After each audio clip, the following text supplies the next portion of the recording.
هغه ورځ کور نه راووتم، یو سړی ولاړ دی دا کمیس یې دې ځای کې داسې شلېدلی. څه دي ماما؟ ویل جامې مې نشته. نو مال څه وکړم؟ ویل دا ستا جامې مې ډېرې خوښې. سړی هم غټ و، دا ستا جامې مې ډېرې خوښې. مال ښه؟ ویل یو. بس کور ته ننوتم او 2 جوړې مې ورته دا خپلې راواغستې او وله مې ورکې داسې مې وکتې. مال یو ځل یا 2 ځل به وینځلی شوي، معافي راته کوه، پوره نوي نه دي. ویل معافي څه کوې، زما دا تندی سب. ویل نن نه زه بجلیګر ملا شوم او په یو منډه لاړم. پرون مې چې ولیدو نو اغوستې وې، نو زه یې لرې نه ولیدم، نو ویې خندل. نو ما ته ویې چې مبارک شه. ایمان خو دې ته وایي چې د خولې نه یې وباسي او بل به یې ورکړي. د خولې نه مونږ د خولې نه بس ته د جمعې په شپه زما جومات ته راشه چې دا فاتحه راغلي او زه ورته ناست یم او ته ووایه چې زه وږیم چې لس خښتې دې ولم که نه. عزیزانو داسې یو دوکه د نفس ته چې مونږ پکې پراته یو، دوکه د نفس ته. په ټولو عباداتو کې هغه عبادت خدای ته ډېر نږدې دی، هغه عبادت چې په کوم دی دا ځای درد کوي او بل ځای ورکړي. دا ځای او دا ځای په څه شي درد کوي؟ په دولت. دا ځای دې په درد کوي او بل ځای ورکړي. نن زما خبرې خو تاسو ته ټوکې ښکاري، خو یو بزرګ د بل بزرګ په قبر تېرېده، ورته ویې سال دی، پاس نه څه د حال پوښتنې کوي چې لاندې راشي پته به درته ولګي. پاس نه څه پوښتنې. هغه ورځ یو سړي لاره کې ولیدم، ما ته ویې جي پلار مې مړ شوی دی او ډېره ډېره دوا ورته کوه. مال یې ښه. ویل نه که نه ډېره ډېره دوا ورته کوه. مال ته غم مه کوه. چې ته تېر شوم ملګرو راته ویې دا تا خو مال د ده د پلار ټول عمر په سود کې تېر و، ټول عمر په سود به یې پیسې ورکولې، ګاڼه ځایونه به یې اخېسته، ګاڼه ځمکې به یې اخېستې، د هغې حاصلات به یې خوړل، ټول عمر د ده د پلار دا کار. او ځکه ډېره ډېره دوا ورته وکړم نو خدای پاک خو یې پرېږدي نه. نو اندازه وکړئ چې پیغمبر په چا ګواه شي چې ان قومي، زما قوم چې دی هغه ستا قرآن په ټوکو نیولی. څه به کي؟ ډېر خلق داسې دي مړی وشي ادعیې ته یو عهدنامه یو کتاب دی، هغه یو سی ورته په سینه کې دي، یا جومات ته کمیس راولیږي په هغې ورته بسم الله لیکي. ټیک شو. څوک په ادعیه لګوي چې داسې غوړ غوندې مړی یو خاني یا نوابي که نه، نو لوټې لاس کې نیولي او لګیایي داسې ګرځي او آیات کرسي وایي او پیچوف کوي او دا دې سپېږمو ته ور واچوئ. رنګ رنګ تماشې به په ادیرو وګورئ، رنګ رنګ. دا ټول غلط په دې اصل کې. عزیزانو زه چرې دا اورېدو خبرې نه کوم، دا د قبر معاملې ما ته خدای په دنیا کې ښودلي دي. دنیا کې والله چې داسې مې لیدلي دي چې 15 کاله پس رئیستی دی او د لمبا پرخې همغسې په ګیره کې نښتې وې، داسې ثابت. د هغه کار څه؟ د هغه کار دا و چې په دې پېښور کې د هغه نه دولتمند سړی نه و. کار یې دا و چې ښي او ګس طرف ته به د بوجو کې پیسې پرتې وي، نو 4 قسم غریب به راغی، موټی به یې ډکول او ورکول او به یې شمارلې به نه، ټول دولت یې داسې خرچ کړی. نن دولتمندو ته وګوره، دنیادارو ته وګوره. سال زه روزانه په دې خپل علاقه کې چې چېرته زه اوسېږم، روزانه د دې جومات او د دې نورو جوماتونو چڼي راغواړم او نوړی ترې خورم چې قسم مې په ځای. دا په بازار کې دا چولو والا نه وي، دغه چولو والا چولې ورته په کاسه کې اچولي، خوروا پکې نه وي چېرته کاسه کې. نو بله ورځ مې طالبان چې وکتل نو چولې مې یو خبره را یاده شوه. یو ملا له یو ورځ چا چکه راوړه، چې چکه یې راوړه نو جنۍ ته ملا وویل چې تاسو خو چېرې وظیفه هم نه ورکوئ، دا ماسته دې نن څنګه راوړه؟ ویل استاد دا بیګا کټوای پیشو جوټه کړې وه، نو مور مې وایي چې تویول یې مه ملا له یوسئ. دې ملیانو نه ته تمه کوې چې راشي د پلار مې مړ دی ورپسې دوا وکړي، مړه خدای راستي کوي. نو ملا هغه کټوای په ځمکه وویشته. نو جنۍ په ژړا شوه، ویلې ولې جاړې؟ خو بس یا خوړلې او یا توی کړې. ویل نه مستو پسې نه جاړم، دې کټوای پسې جاړم، نیا به مې وهي. ویلې ولې؟ ویل دې کټوای کې به مې نیا د شپې متیازې کولې، پخوا به بهر څوک د لرې نه راوته نو کټوه به یې دننه کوټه کې ایښې وه تشو متیازو دپاره. ویل دې کټوای کې به مې د شپې نیا متیازې کولې. زمونږ کور سره جومات دی نو طالبان مونږ داسې غوړ ساتو او دا مې ورته ویلي دي چې روټۍ کمئ نن بهي نه یو سا پیسې ما نه اله، ترکاري کمئ دکان نه یو سا پیسې ما نه اله. خبردار چې چاپلوسي ونه کړي، خبردار تو به بخله کی ټوکی دي یا مخول ده دین نه مخول ده. که تاسو خیال وکړئ قران کریم کې یو واقعه ذکر ده. خضر علیه السلام سره یو پیغمبر مرګره شو. هغه ورته وی چې دا شلې چې ستا ما سره وخت یې د بګرانی زبدا سے کارونه کوم چې هغه ستا علم باغمنی ما سره به جګړه کوي. هغه ورته گزاره وکړو څنګه د 14 سپاره آیات قال الم اقل لك انك لن تستطيع معي صبرا. دا آیاتونه د سر نه وایي پاسا نو بس ټیک. دا 14 سپاره سره 14 سپاره د سر آیاتونه بیا وګورئ زه یو ټکی په خپل مطلب د بارا وایم. دا کوم پیغمبرو چې خضر علیه السلام سره مرګ شو؟ موسی علیه السلام. خیای نو خضر علیه السلام ته وی چې دا چل دی چې گزاره وکاو. یو دوا لکانو لو به کوله او خضر علیه السلام یو لک الکرونی و مړی. موسی علیه السلام ورته وی چې دا سکه نو دی ورته وی چې قال الم اقل لك انك لن تستطيع معي صبرا.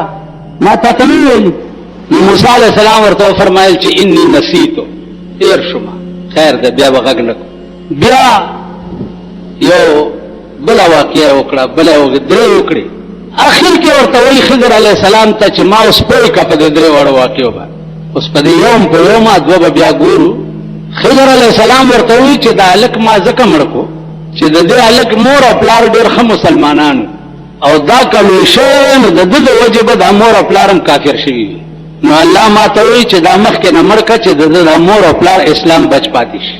عزیزان اوس دا کتا سو خیال کوي په ظاهر خو د شریعت نه خلاف کارو سړی وجل لیکن د حال تقاضا داوا د حال تقاضا داوا چې د نرست نور نقصان پیدا کیږي لہذا دا لري کول پکار. نو دا خلق چې عزیزانو دا صاحب حالو. اوس علامه بحر العلوم لیکلی دي د مولانا روم د دې شعر په تشریح کې چې بشنوز نے کیوں حکایت میں کند وز جدائی ہا شکایت میں کند. د دې شعر په تشریح کې لیکلی دي چې کان مولانا يسمع ربابا ويسمع نای و در وقت شنیدن رباب و شنیدن نای با او حالت عجیبه تعلیم شدند. مولانا روم رباب اوریدو او شپیلای او چې رباب او شپیلای به اوریدل حال به براغه. اوس فظاهر خو رباب او شپیلای کتا سو خیالو کې دا د ګناه سيزونه دي لیکن صاحب حال خلقتا دا رباب او شپیلای او اوریدل جایز.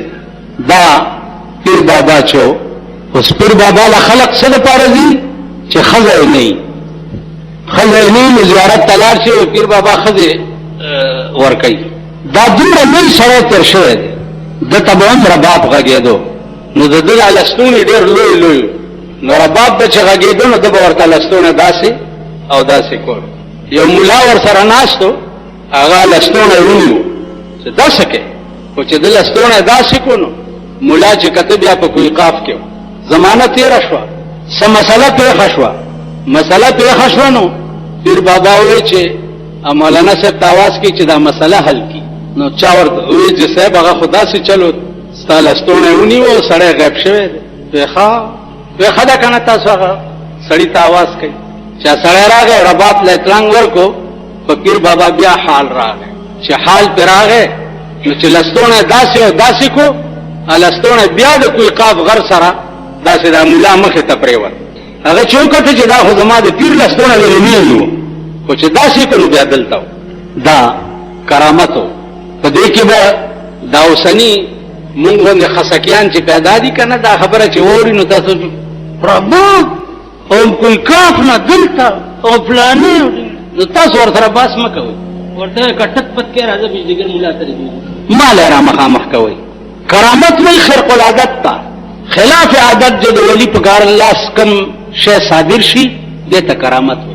شرقاید وګورئ چې د کرامت څه باسي کړي دي چې کرامت څه شي ته یو معجزه ده معجزه څه شي ته نو خبردار چا راوړو قابل نه او د دې مطلب دا نه دی چې هر سړی د ځان تر باب غږیو لستونه ورته خوځي.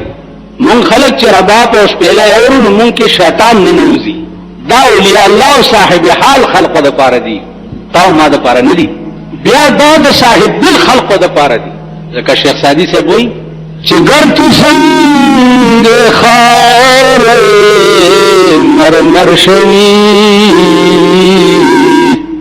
گر تو سنگ خار مرمر شوی چوب صاحب دلوسی گوہر شوی کتب سارا کانے دا بیابان کانے خوچ صاحب دل تورسی نو گوہر بدن جوڑ شي ملغلره بدر نه جوړ شي که پیغمبر ته خدای وایي مولا سي او بیا زمونږ د زمانې مولا دله ته قرآن ورکړه چې دا تا جنازه وکړه دا تا د خدای ته جرګه وکړه چې دی د خدای وبخي ته قرآن ورکړه دله یا د جمعې په شپه د فاتحه جومات ته راوړې طالبان یې وخوري او دغه یې کړي ته دوی له قسم ورکړه چې د مړي پسې مدړنه دوا وکړه لاړو غرق شو خدای دې کور وران کړي پیغمبر ته خدای وایي چې ځان مه ستړی کوه ان تستغفر لهم 70 مره کتا او یا کرتی دی سړی د پاره مان بخنه غواړي په خپل ذات مې د قسمی کوي پرېدم نه یو ډېر د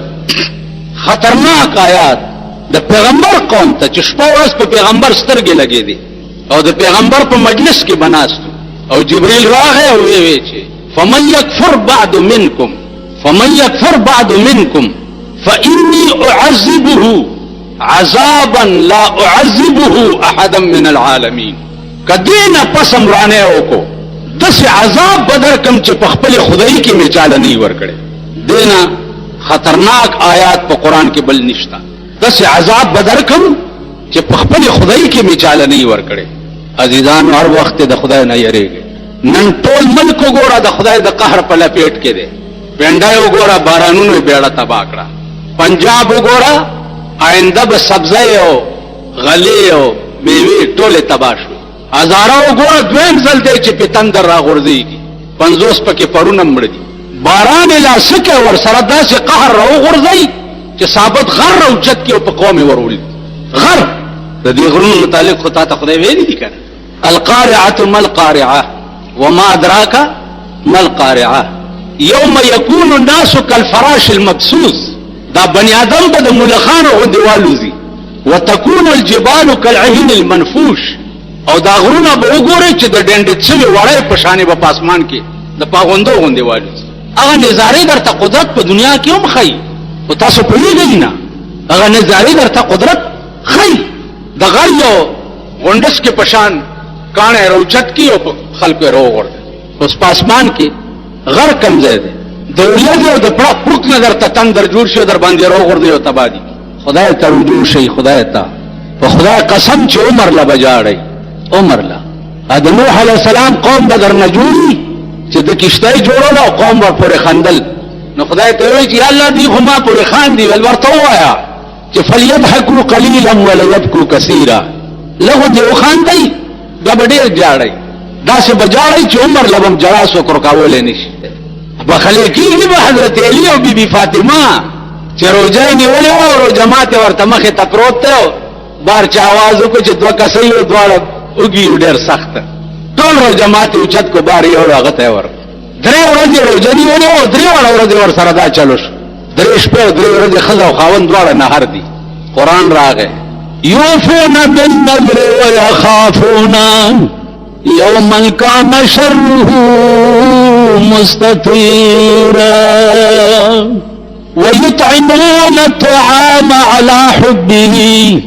ويطعمون الطعام على حبه مسكينا ويتيما وأسيرا ويطعمون الطعام على حبه ويو على حبه كنظر وکړو ټول بجنتيان شي روټای په بل خورا وعلى حبه سره د دې چې پخپل ورته نهارو پخپل ورګو او چته کړو بل ورک مصر خو عاصم په دنیا کې خپل خار ده لیکن هغه د یوسف علی السلام د وجه بیا ډېر زیات خپل د مصر بازارونه هغه ډېر د احترام په نظر کتل شي ځکه چې د بازارونو کې د حضرت یوسف علی السلام خرید او فروخت شوی بهرحال امام غزالی د خپل فن ډېر لوی سړیو یو ټکی یاد لرئ چې زمونږ دا زمانہ د هر قسم فتنو شکار ده د هر قسم د دنیاوی فتنو هم زمونږ دا زمانہ شکار ده او د دینی فتنو هم زمونږ دا زمانہ شکار ده. دا داسې عجیبه زمانہ ده که ښه کار کې هم به دې څوک نه پرېږدي او که بد کار کې نو هم به دې څوک نه پرېږدي. که ښه کار کې هم دشمنان به دې ډېري او که بد کار کې نو د هغې خو څه وایم. بلکې دا داسې زمانہ ده که بد کارونه کې دوستان به دې ډېري. نو د دې وجه نه دا زمانہ د هغه حدیث مصداق شوې ده. رسول الله صلی الله علیه وسلم فرمایلی دي چې یاتی علی الناس زمان لا يبقى من الاسلام الا اسمه ولا يبقى من القرآن الا رسمه. زما په امت باندې بل داسې زمانہ راشي چې اسلام بچا کې پاتې نشي، صرف نامه به پاتې شي، قرآن به پاتې نشي. کم غرض چې قرآن دنیا ته راغلی دی هغه پاتې نشي الا رسمه، مگر هغه رواج به پاتې شي. اوس په ټول پاکستان کې تاسو وګورئ ژوندي په اعتبار د عمل سره قرآن ته نږدې نه راځي. د قرآن اس فیصله چې ده هغه په ځان نه حاوي کوي او چې مړی پکې وشي نو بیا قرآن رایاد شي. دا د زیارت د ورځې ختم دی او دا د جمعې ختم دی او دا لسمه ده او دا څلوېښتمه ده او دا کال دی او دا ختم دی او دا پلانې دی او دا پلانې. اوس په دې ما پوه کوي چې لا يبقى من القرآن الا رسمه، دا بعینه مغه شی دی که نه دی چې مړی درکې وشي نو مړی په قرآن باقي دی. مړي په ژوند هم چېرته قرآن ته نږدې راغلی نو د مرګ نه وروسته به دا قرآن دې مړي ته نږدې ورشي. قرآن کې راځي څنګه دی هغه آیات چې په قیامت کې به قرآن دعوه وکړي چې ستا د بندګانو ستا د امت زه په ټوکو او لوبو نیولی وم. کوم آیات دی؟ ټیک شو. وقال الرسول یا رب ان قوم اتخذوا هذا القرآن الا مهجورا. پیغمبر به دعوه وکړي چې پروردګاره زما دا قوم چې دی دا ستا قرآن چې دی په ټوکو او لوبو نیولی و. اوس تاسو په ایمان ووایئ مرګ نه وروسته خو پته نه لګي د هر چا قبر به ځان لګي چې دننه پکې هره بلایي. خو عمومي طور باندې وګورئ چې پیغمبر واحد وکیل بني په 1,40,000 پیغمبرانو کې به واحد وکیل رسول الله صلی الله علیه وسلم واحد وکیل بل څوک بني. اوس هغه بین الاقوامي وکیل چې د خدای په مخ کې په خپل امت باندې دا دعوه وکړي دا به څه چلی.